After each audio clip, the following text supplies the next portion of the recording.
નમસ્કાર મિત્રો, આપણી વાર્તા છે વૃદ્ધાવસ્થાનું એકલાપન. સવારે લગભગ 9 વાગ્યાનો સમય હતો. 50 વર્ષીય સવિતાજી ધીમે પગલે પોતાના ઘર તરફ જઈ રહ્યા હતા. ગલીના ખૂણેથી વળ્યા કે સામે પડોશના બે મહિલા પુરુષ સુમિશ અને મીનુ દેખાઈ. બંને મહિલાઓ ધીમા અવાજે વાતો કરી રહી હતી. જેમ કે તેની નજર સવિતા ઉપર પડી. તેમના હોઠ બરબડતા બંધ થઈ ગયા. તેની આંખોમાં દેખાતો સવાલ અને હોઠ ઉપર અધૂરી મુસ્કાન જોઈને સવિતાજી સમજી ગયા કે વાતો તેમના વિશે થઈ રહી છે. તેમાં તેમને અવગણીને પોતાના ઘર તરફ આગળ વધવા લાગી. તેઓ હજુ થોડા જ પગલાં ચાલ્યા હશે કે કાનોમાં અવાજ સંભળાયો. સુષ્મા ફૂસફૂસથી બોલી, "જુઓ તો આવી રહી છે ને આપણી સોસાયટીની હિરોઈન." પછી મીનુએ નજર ઊંચી કરીને કહ્યું, "મંદિરે જવાનું તો બહાનું હતું, કામ કંઈક બીજું જ કહી રહી હતી." "રામ રામ, દિવસના અજવાળે આ તો હદ થઈ ગઈ. વિધવા હોવા છતાં આવી હરકતો. આ બધું જોઈને આપણા બાળકો શું શીખશે?" "છી છી, આવી સ્ત્રીઓ તો સોસાયટીમાં વાતાવરણને ખરાબ કરી દે છે." પછી સુષ્મા મોટેથી બોલી, "ભગવાન બચાવે આપણને આવી સ્ત્રીઓથી. આપણે જો આપણા બાળકોને આવા લોકોથી દૂર રાખીએ." સવિતાના પગ થંભી ગયા. તેણે આશ્ચર્યથી બંને તરફ જોયું. મીનુ અને સુષ્માના અવાજો હવે ઊંચા થઈ ગયા હતા. સવિતાએ પોતાની જગ્યાએથી જ કંઈક કહેવું હોય તો સામે આવીને કહો. સુષ્માએ હાથ કમર ઉપર રાખીને જવાબ આપ્યો, "હવે શું કહેવું?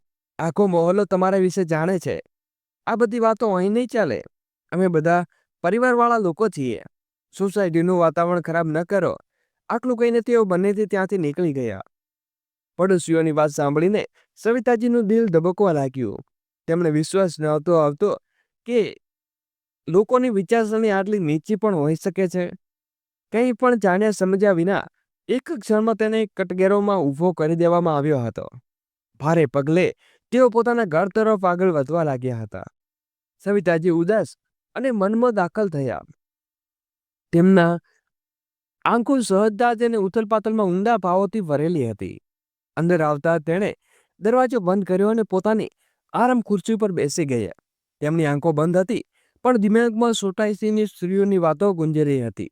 તેઓ સમજી નહોતા શકતા કે આખરે ક્યાંથી અને શા માટે તેમના જીવનનો દરેક પાસું બીજાની નિંદાનો વિષય બની ગયો હતો. ત્યારે તેમની 25 વર્ષની દીકરી મુસ્કાન પોતાના રૂમમાંથી બહાર આવી. તેમના ચહેરા ઉપર એક ચંચળ મુસ્કાન હતી.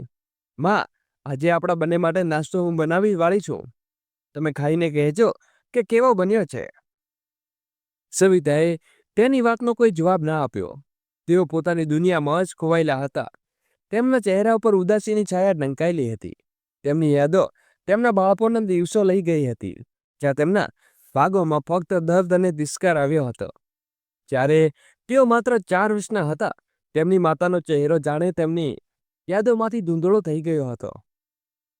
તેમને ફક્ત એટલું જ યાદ આવ્યું હતું કે તેમની માતા ખૂબ બીમાર હતી અને એક રાત હંમેશા માટે ચાલી ગઈ. માતાના ગયા પછી પિતા તેમની દુનિયામાં હતા. સવિતા પોતાના પિતાના સાયાને પોતાને સુરક્ષિત મહેસૂસ કરતી હતી, પણ તે શકુનને પણ કિસ્મતે વધારે સમય ટકવા ન દીધો. જ્યારે તેઓ 16 વર્ષના હતા, એક સવારે તેમના પિતાએ પણ આ દુનિયાને અલવિદા કહી દીધું. તે દિવસ સવિતા જીવનનો સૌથી મોટો તોફાન આવ્યો હતો. પિતાના અંતિમ શ્વાસો સાથે સવિતાના જીવનની બધી ખુશીઓ પણ ખતમ થઈ ગઈ હતી. પિતા જતા જતા ફક્ત એક જ વાત કહી ગયા, "સવિતા બેટી, તારા કાકા કાકીનું ઘર હવે તારું જ ઘર હશે. તેઓ તને હંમેશા પોતાની દીકરીની જેમ રાખશે."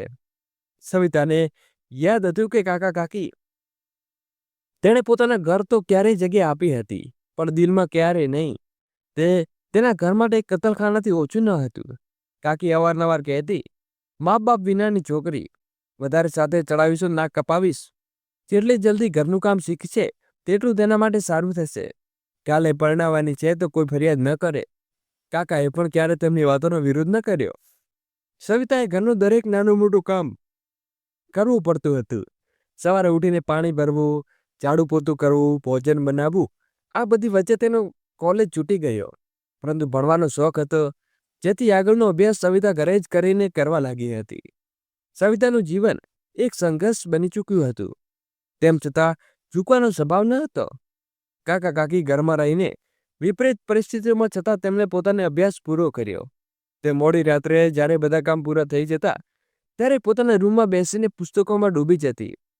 અભ્યાસો પૂરો કર્યા પછી તેઓ એક સારા સ્કૂલમાં શિક્ષકની નોકરી માટે અરજી કરી. ઇન્ટરવ્યુમાં તેઓ સાદગી, જ્ઞાન અને સમર્પણ જોઈને સ્કૂલના પ્રયાસોથી તરત જ નિયુક્ત થઈ લીધી હતી. સવિતાએ આ ખુશખબરી કાકા કાકીને સંભળાવી તો કાકી ઠંડા સ્વરે કહ્યું, ઠીક છે, પણ હવે ઘરના ખર્ચો હાથ વટાવવો પડશે. તું કમાઈશ તો ઘરમાં આવશે ને. સવિતાએ તેમના ઉપર કોઈ પરેશાની ન હતી. ફક્ત એક નોકરી તેના માટે ફક્ત કમાણીનું સાધન ન હતા. શિક્ષણ દ્વારા આપેલા બાળકોનું જીવન બદલાવ માંગતી હતી. દરેક સવારે સવિતા ઘરના કામોમાં લાગેલી હતી. સવારના સમયમાં ઘરના બધા કામો કરીને તેઓ સ્કૂલ માટે નીકળતી. બાળકોના માસૂમ સવાલો, તેમની જિજ્ઞાસાઓને મુસ્કાન સવિતાને અંદરથી મજબૂત બનાવી રાખી. સ્કૂલમાં તેને બાળકોની વચ્ચે શકૂન મળતું હતું. મહિનાઓથી દરેક પહેલી તારીખે જ તેની કાકી તેનો પગાર માંગી લેતી હતી અને સવિતા કંઈ પણ કહ્યા વિના બધા પૈસા તેમના હાથમાં મૂકી દેતી. પોતાના માટે કંઈ ખરીદવાની ઈચ્છા પણ થતી તો તેના માટે કાકી આગળ હાથ ફેલાવવા પડતા હતા. એક દિવસ સવારમાં સવિતા પ્રિન્સિપલ ઓફિસે તરફ જઈ રહી હતી. ત્યારે તેણે જોયું તો ઓફિસની બહાર એક પાતળો યુવાન ગાર્ડ એક દલીલ કરી રહ્યો હતો. યુવાનના કપડાં સ્વસ્થ અને સાધારણ ને સ્વસ્થ હતા. તેની આંખોમાં આશા અને ચહેરા ઉપરની પરેશાની સ્પષ્ટ દેખાઈ રહી હતી. જુઓ, મને બસ એકવાર પ્રિન્સિપલને મળવા દો. મને નોકરીની ખૂબ જરૂર છે, યુવાને વિનંતી કરી. પણ ગાર્ડ બોડી કરતી બોલ્યો, જ્યાં સુધી તમારી પાસે તમારું રિઝ્યુમ અને બધા ડોક્યુમેન્ટ્સ નહીં હોય તમે અંદર જઈ શકશો નહીં. હવે જાઓ, અહીં કોઈ દલીલ ન કરો. સવિતાએ થોડી વાર આ બધું જોયું, પણ ક્લાસનો સમય થઈ રહ્યો હતો, જેથી આગળ વધી ગઈ. બીજા દિવસે ફરી એ જ યુવાન ઓફિસમાં આગળ ઊભો દેખાયો હતો. આ વખતે તે સીધો સવિતા પાસે આવ્યો. મેડમ, મારું નામ રમન છે. હું અહીં નોકરી માટે ઇન્ટરવ્યૂ આપવા આવ્યો છું. ગઈકાલે પણ આવ્યો હતો, પણ ગાડીએ મને અંદર જવા દીધો ન હતો. કૃપા કરીને મારી મદદ કરો. મને નોકરીની સખત જરૂર છે. મારી પાસે બધા ડોક્યુમેન્ટ્સ, પણ મારો એક બેગ જેમાં ડોક્યુમેન્ટ રાખ્યા હતા તે ચોરાઈ ગયો છે. તે સામાન્ય ફિલ્ડમાં પોસ્ટ ગ્રેજ્યુએશન કર્યું છે. હું બાળકોને ભણાવવાનો જુસ્સો રાખું છું. મને બસ એક મોકો જોઈએ. એકવાર મને પ્રિન્સિપલને મળવા દો. હું તમારો ખૂબ આભારી રહીશ. તેણે કહ્યું. સવિતા, તેની અવાજમાં સચ્ચાઈ મહેસૂસ થઈ રહી હતી. તેને થોડી ક્ષણ વિચાર્યું અને પછી કહ્યું, ચાલો હું તમને પ્રિન્સિપલને મળાવી દઉં. યુવાનની આંખોમાં રાહતની ચમક આવી ગઈ હતી. ગાડી રોકવાનો પ્રયાસ કર્યો તો સવિતા બોલી, આ તમારી સાથે અંદર આવવા દો. ધન્યવાદ મેડમ, હું તમારો ખૂબ ખૂબ આભારી રહીશ. તેણે કહ્યું. સવિતા તેને પોતાની સાથે પ્રિન્સિપલની ઓફિસ સુધી લઈ ગઈ હતી. તેણે અંદર જઈને પ્રિન્સિપલ સાથે થોડી વાતચીત કરીને પછી રમનને અંદર જવા કહ્યું. તે પછી સવિતા કોલરની ક્લાસ લેવા ચાલી ગઈ. થોડા સમય પછી જ્યારે બહાર આવી તો જે જ યુવાન રમન પાસે ઊભો રહી ગયો. તેની આંખોમાં એક ખુશી હતી. તેણે સવિતા તરફ જોયું અને હાથ જોડીને કહ્યું, મેડમ, આજે જો તમે મારી મદદ ન કરી હોત તો કદાચ મને આ મોકો ન મળત. તમારો ખૂબ ખૂબ ધન્યવાદ. તો શું નોકરી મળી ગઈ તમને? પૂછ્યું. જી, હાલ તો મને નોકરી પર રાખી લેવામાં આવ્યો છે, પણ પોતાના બધા ડોક્યુમેન્ટ્સની કોપી કઢાવીને જલ્દીથી જલ્દી ઓફિસમાં જમા કરાવવાની પડશે. ત્યારે જ મારી જોબ કન્ફર્મ થઈ શકશે. રમણે થોડી હિલકરાતી સાથે પૂછ્યું. મેડમ, શું તમે જાણો છો અહીં આસપાસ ભાડે કોઈ ઘર મળશે? એક રૂમ પણ મળી જાય તો પણ ઘણું છે. સવિતાએ થોડી વાર વિચાર્યું અને પછી કહ્યું, ખરેખર હું મારા કાકા કાકી સાથે રહું છું. તેમના ઘર ઉપરનો એક રૂમ ખાલી છે. તે ભાડે આપવા માંગે છે. તે રૂમ જો તમે ચાહો તો જોઈ શકો છો. આ વાત સાંભળતા જ રમનના ચહેરા ઉપર મુસ્કાન આવી ગઈ. જી મેડમ, આ તો ખૂબ સારું થશે. કહો ક્યારે જવાનું છે? સવિતાએ તેની તત્પરતા જોઈને કહ્યું, જો તમારી પાસે સમય હોય તો રજા લઈ જઈએ. જી મેડમ, ઠીક છે, રજા પછી અહીં મળીએ. ત્યારે સવિતાને રમનને ઘરે જઈને પહોંચતો ઘરના આંગણામાં એક કાકી બેઠેલી હતી. કાકી, આ રમનને અમારી સ્કૂલનો નવો ટીચર છે, જે ભાડે એક રૂમ જોઈએ છે.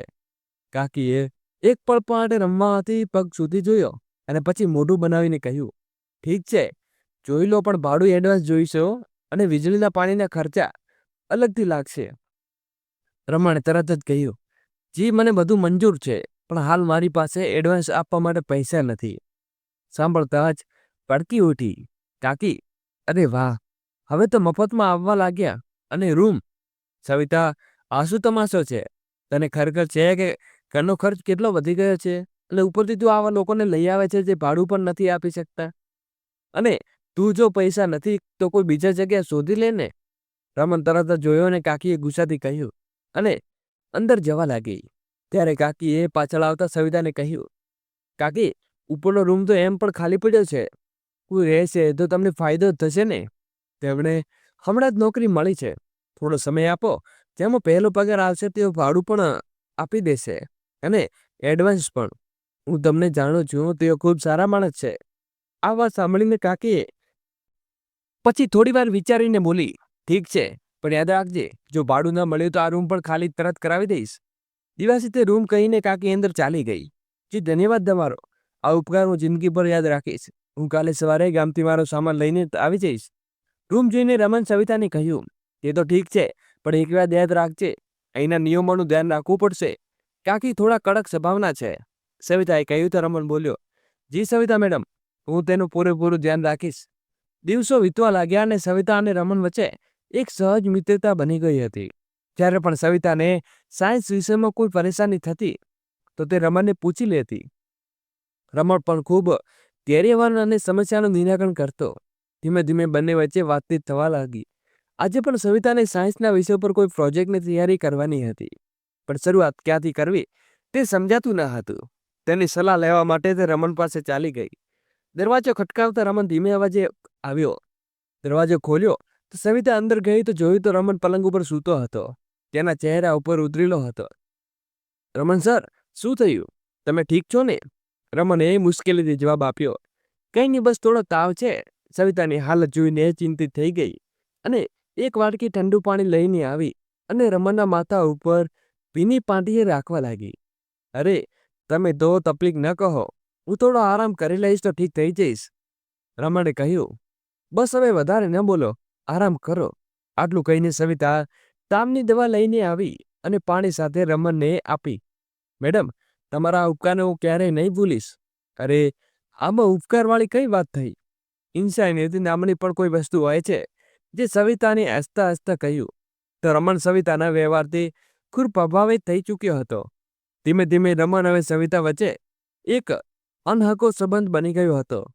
આ દરમિયાન સવિતાએ પણ મહેસૂસ કર્યું કે રમણ નેક દિલ હોવાથી સાથે સાથે એક મહેનતુ અને ઇન્સાન પણ હતો. સપ્તાહના છેલ્લા 2 દિવસથી રમણ ગરીબોની વસ્તીમાં જઈને તેમના બાળકોને ભણાવતો હતો. રમણની આ પ્રવૃત્તિ સવિતાને ખૂબ પ્રભાવિત કરી દેવામાં આવી હતી. મનોવૃત્તિઓ વિચારવા લાગી કે રમણ એક સારા માણસ નહીં, પણ તેઓ એક એવા માણસ છે જેમણે સાથે જીવનને બહેતર બનાવી શકાય છે.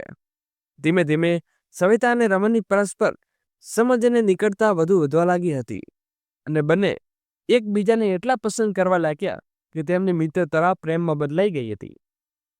બંને આખું જીવન એકબીજાની સાથે વીતવાનો નિર્ણય કરી લીધો હતો, પરંતુ સવિતા ઘરવાળામાંથી તેનો હાથ માંગવા માટે તેમનું આર્થિક રીતે મજબૂત હોવું જરૂરી હતું. જેથી તેની પાસે ભાડે એક જગ્યા લીધી, જ્યાં તેને એક કોચિંગ સેન્ટર ઇન્સ્ટિટ્યૂટ ખોલી દીધું, જેથી એક વધારાની આવક મેળવી શકાય. આ બાજુ સવિતા કાકા તેના માટે લિસ્ટો જોઈ રહ્યા હતા.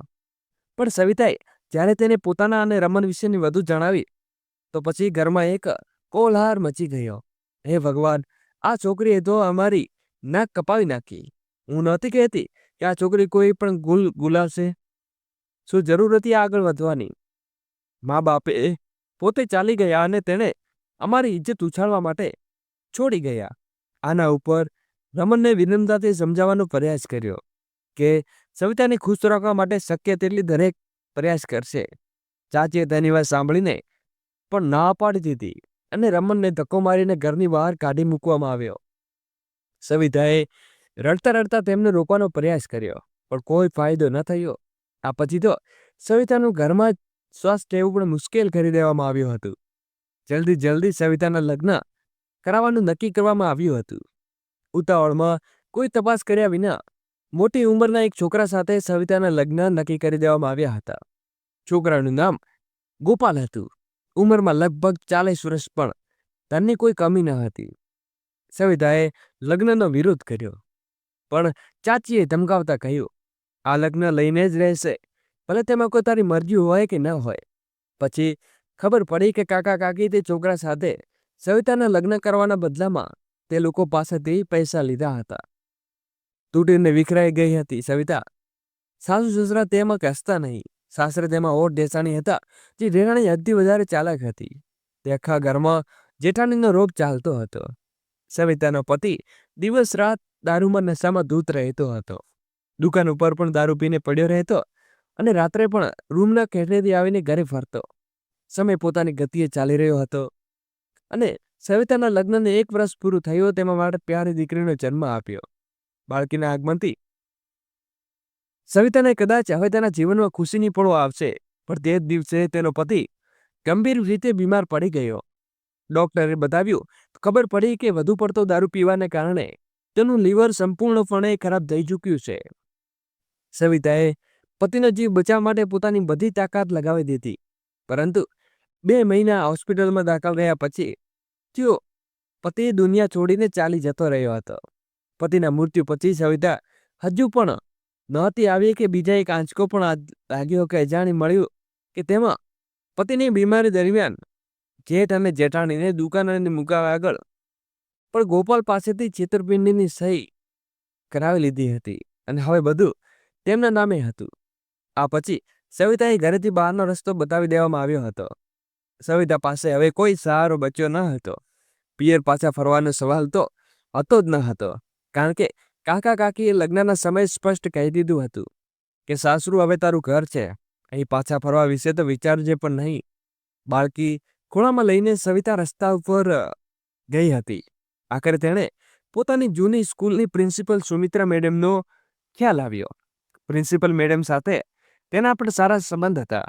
તે એક સમાજ સેવિકા પણ હતી. જ્યારે સવિતાએ તેમના ઘરનો દરવાજો ખોલ્યો તો તેમાં તેની આવી હાલત જોઈને તેની પ્રિન્સિપાલ પણ હેરાન રહી ગઈ હતી. તેના બદલામાં હાલત જાણીને પ્રિન્સિપલે તેની શક્ય દરેક મદદ કરી, પણ માત્ર તેને સ્કૂલમાં જ નોકરી પણ ન આપી, પણ સ્કૂલમાં સ્ટાફ કોન્વેન્ટમાં રહેવાનો પણ ઇંતજામ કરાવી દેવામાં આવ્યો હતો. આજની આ વાતને લગભગ 25 વર્ષ વીતી ચૂક્યા હતા.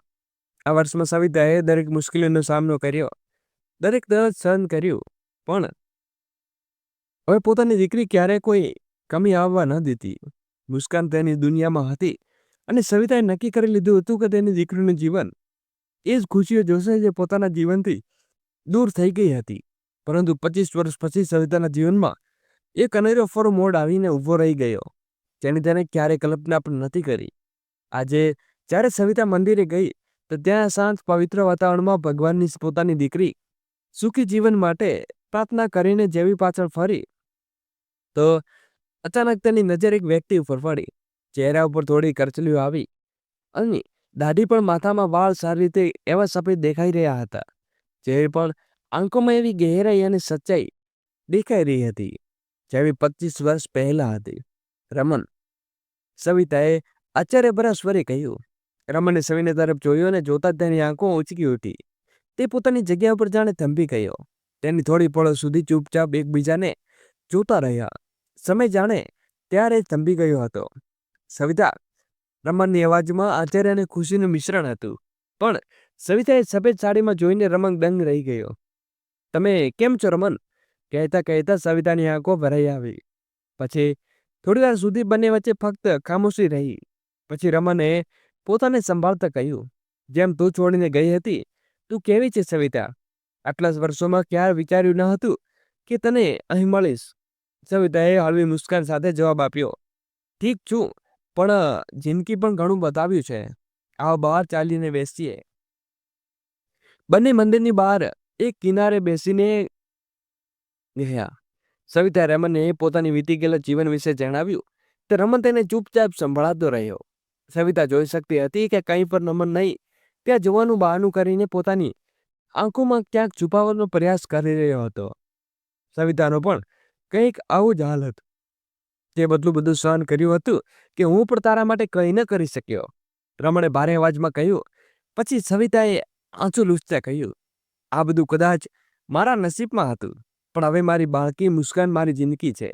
તેવી એક મુસ્કાન જોઈને મને બધી તકલીફો સહન કરવાની તાકાત મળી જતી હતી. પછી સવિતાએ રમનને પૂછ્યું, તમે કહો, તું તારા વિશે કંઈ કહે? રમણે ઊંડો શ્વાસ લેતા કહ્યું, મારા વિશે શું કહું સવિતા? તારા ગયા પછી મારા જીવનમાંથી તમે જાણે બધો રંગ ગાયબ થઈ ગયો હોય. મેં ક્યારેય કોઈ બીજા વિશે વિચાર્યું પણ નહીં. તું મારી પહેલી અને છેલ્લી ચાહત હતી. બસ તારી યાદના સહારે જીવન જીવી રહ્યો હતો. સવિતા આ બધું સહન કરી ગઈ હતી, તો શું તે લગ્ન ન કર્યા? ના સવિતા, તારા ઘરવાળાએ તો જબરદસ્તી તારા લગ્ન કરી લીધા, પણ તારા સિવાય કોઈ બીજા વિશે હું વિચારી પણ શકતો ન હતો. સવિતા અને રમનની મંદિરમાં થયેલી તે મુલાકાત પછીથી સવિતાના જીવનમાં જાણે ફરીથી થંભી ગયું હોય. ભૂતકાળના દર્દ, જે બધું મુશ્કેલી બોલાવી દીધા હતા, તે હવે એકવાર ફરી તેના દિમાગ પર હાવી થવા લાગ્યો હતો. તેણે વિચાર્યું પણ ન હતું કે રમનને આટલા વર્ષો તેના સવિતાના વિશે આમ જ વિતાવ્યા હશે. આજે ઘરે પહોંચીને સવિતાનું મન સતત ભૂતકાળમાં અને વર્તમાન વચ્ચે ઝૂલતું હતું. રમન ફરીથી તેના જીવનમાં આવવું, તેને એક વિચિત્ર સરાહતપણું આવી ગયું હતું અને દર્દપણું પણ. તે વિચારી રહી હતી કે કેવી રીતે પોતાના કઠિન સમયમાં તેણે ક્યારે હાર ન માની.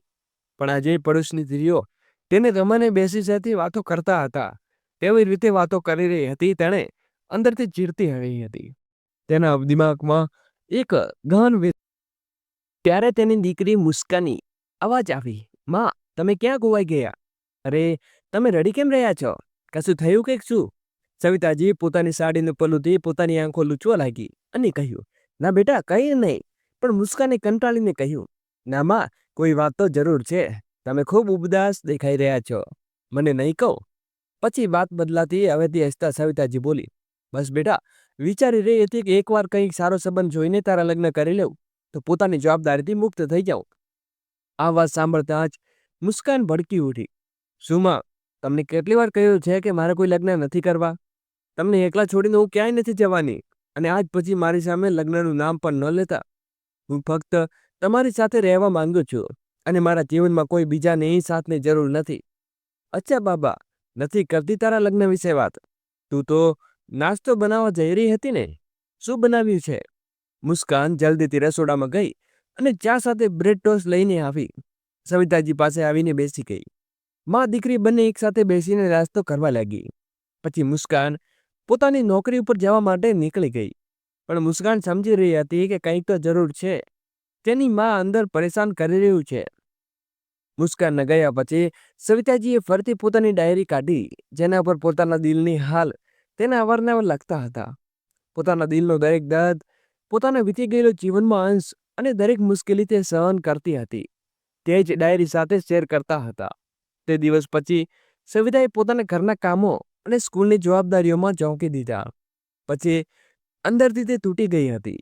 મુસ્કાને ઘણીવાર મહેસૂસ કર્યું કે તેની માં હવે પહેલા જેવી નથી રહી. જ્યારે પણ સવિતા ડાયરીમાં કંઈક લખતી, તો મુસ્કાને તે જોવાની જિજ્ઞાસા થતી કે તેની માં તે ડાયરીમાં શું લખે છે.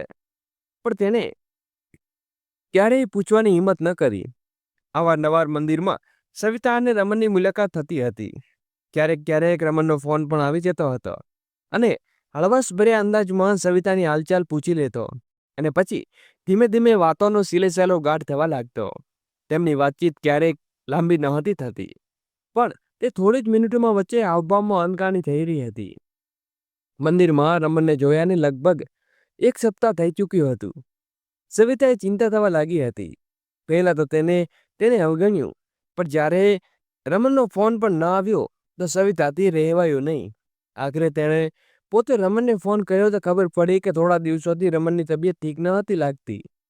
સવિતાએ ફોન ઉપર રમનનું સરનામું પૂછ્યું અને તરત જ તેના ઘર માટે નીકળી પડી. રમનના ઘરનું વાતાવરણ શાંત હતું. સવિતાએ જ્યારે દરવાજો ખોલ્યો તો રમણે કહ્યું, અરે, તું અહીં કેમ આવી રહી? હું તો ઠીક છું. સવિતાએ તેની તરફ જોયું. ત્યાં પહોંચીને રમનની હાલત જોઈ તો સવિતાના કપાળ ઉપર ચિંતાની રેખાઓ દોરી ગઈ હતી. તેની હાલત જોઈને તેનું દિલ કરાઈ આવ્યું. રમન ખૂબ જ નબળો અને થાકેલો લાગી રહ્યો હતો. રૂમમાં દરવાજો, દવાઓ દૂર, ઠીકથી ખાવાનું પણ કોઈ ઇંતજામ ન હતું.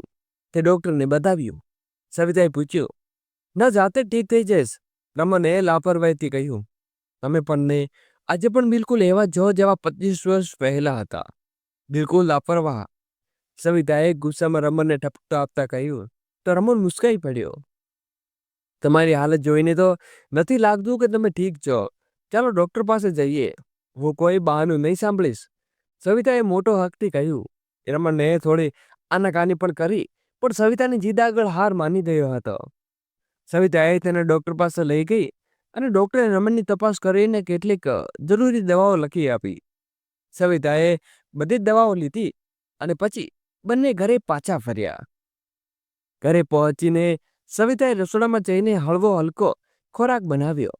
રમણને તેને ના પાડવાનો પ્રયાસ કર્યો, પણ તેને સ્પષ્ટ શબ્દોમાં કહી દીધું હતું કે ચૂપચાપ બેસો, તમે પોતાનું બિલકુલ ધ્યાન નથી રાખ્યું.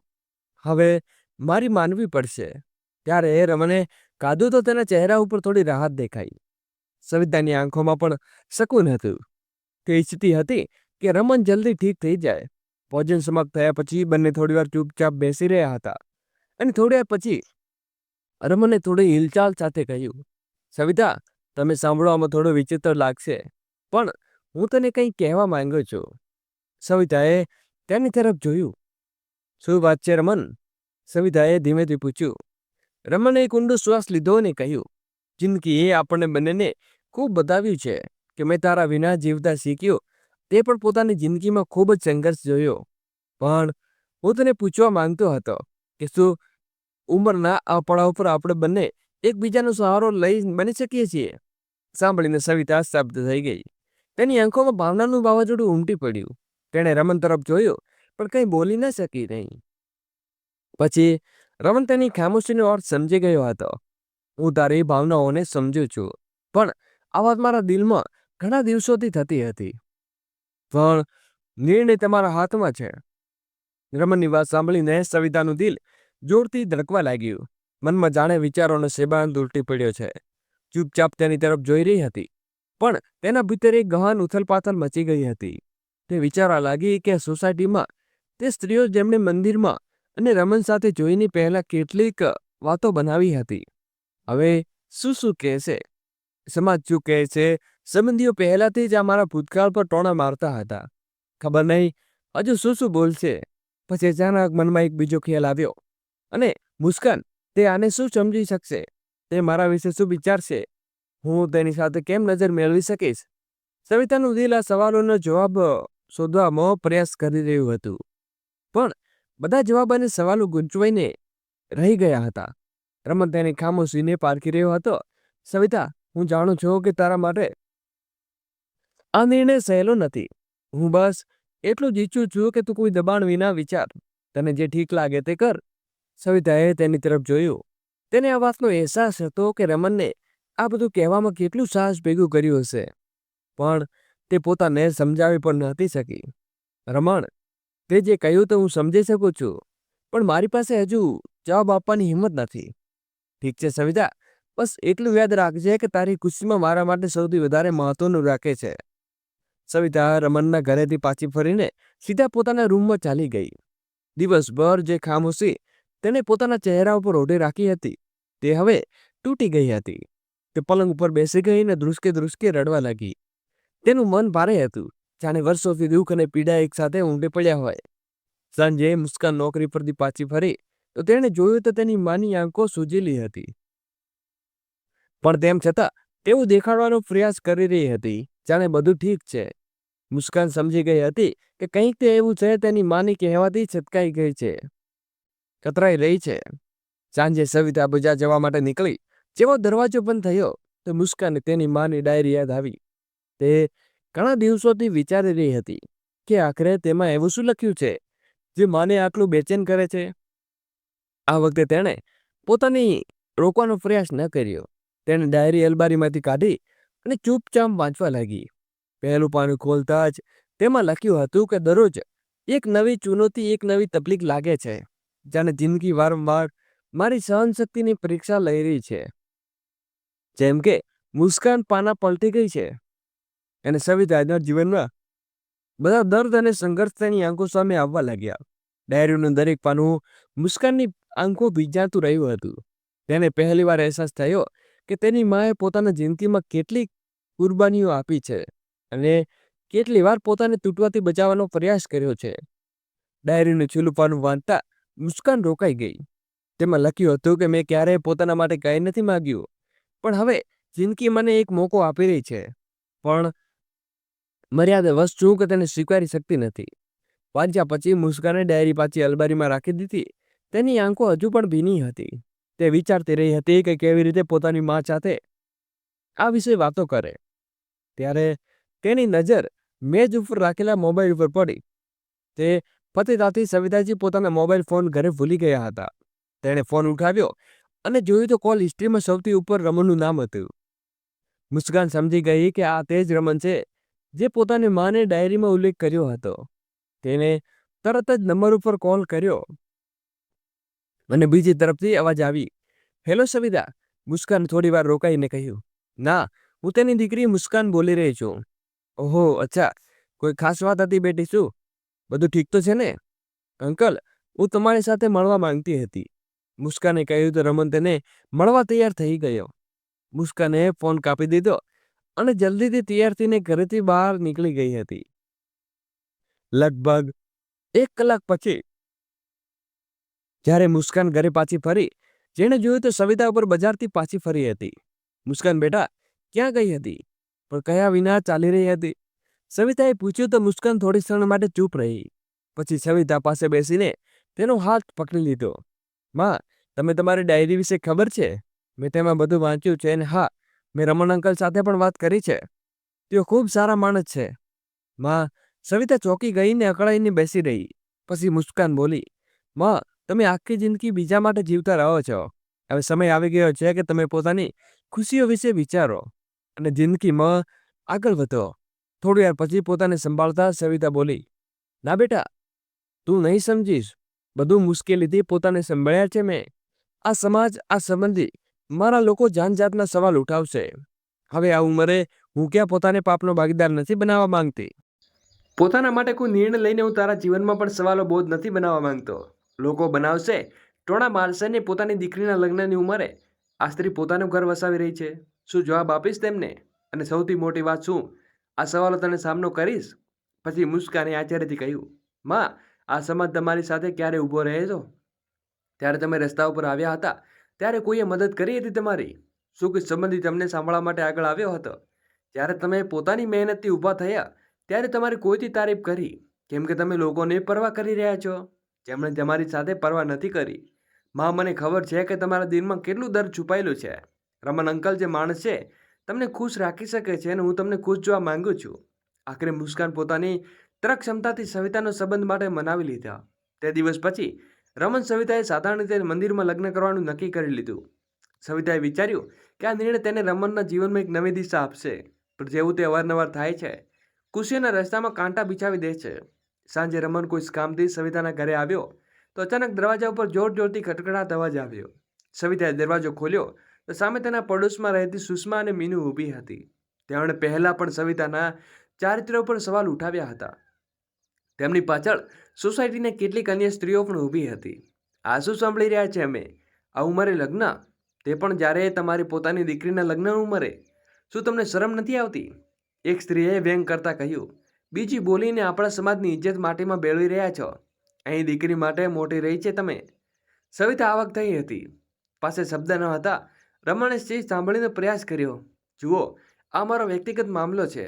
તમે લોકો માટે ખોટા અને તમાશો ન બનાવશો. સવિતા હાથ ધ્રુજી રહ્યા હતા.